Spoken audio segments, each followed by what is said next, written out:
Almost 2 years after it was first announced, the Playdate is finally cranking. But is the quirky handheld console worth embracing yet another entirely new gaming platform with only a limited number of titles included at launch? Well, the bright yellow Playdate is satisfyingly small and compact, roughly half the size of a smartphone and just as thin, so it's easy to slip into a pocket. Designed as a modern homage to the handhelds of the 80s and 90s like Nintendo's iconic Game & Watch collection, the Playdate pairs a black and white LCD screen with a basic set of controls.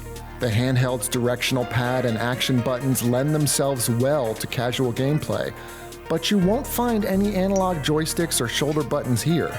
What you'll find instead is the Playdate's most unique feature, a pop-out crank that's used in different ways from game to game. The crank's metal arm and hinge feel solid and durable, with enough resistance as you turn it to offer precise in-game control. The Playdate includes 24 games in total at launch, with the collection arriving 2 new titles at a time every week, providing fresh content for the first few months. Some games use the crank only occasionally, like Forest Burns Up in Smoke, where a forest ranger fleeing a raging fire rescues people trapped in wells as players furiously crank away. But other games are played exclusively using the Playdate's unique feature. Crankin's time travel adventure, co-developed by Katamari Damacy's Kita Takahashi, has players fast-forwarding and rewinding time to get a robot to its date on time. The Playdate's big issue is its screen.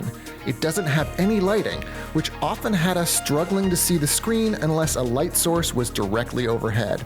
At $179, the Playdate is only $20 cheaper than the Nintendo Switch Lite. We're excited to see what other unique games will come to the handheld now that it's finally shipping.